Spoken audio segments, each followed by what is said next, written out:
আসসালামু আলাইকুম। দেখো, সৌদি আরবে একটা খুবই আশ্চর্য জিনিস দেখলাম আমি। এটা হতেই থাকে, কিন্তু এটা খুবই আশ্চর্য জিনিস। অনেকটা মানুষ চিল্লাচ্ছে, আমি ভাবছি কী না কী হয়েছে, কিছু অঘটন ঘটে গেছে মনে হয়।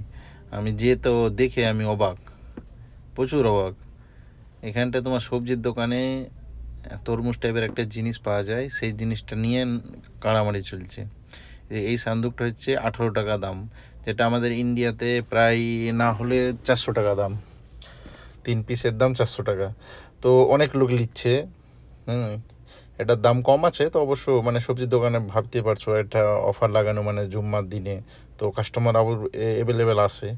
হ্যাঁ, আর এর একটা টিকটক আছে আগে থেকে, মানে ঘোষণা করে দেয় যে অমুক দিন আমরা অফার লাগাবো, তো কাস্টমার আরও বেশি আসে। তো আমি তো দেখে অবাক রে ভাই, যে এটা কী।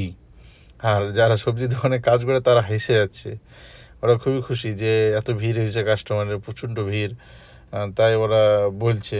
হ্যাঁ, আর ওরা দিচ্ছেও কাস্টমারকে, খুবই সেল করে দিচ্ছে 10 টাকা, মানে 18 টাকা করে। তো ভাই, ভিডিওটা যদি ভালো লাগে লাইক করো, শেয়ার করো, তোমরা সব লাইক করো।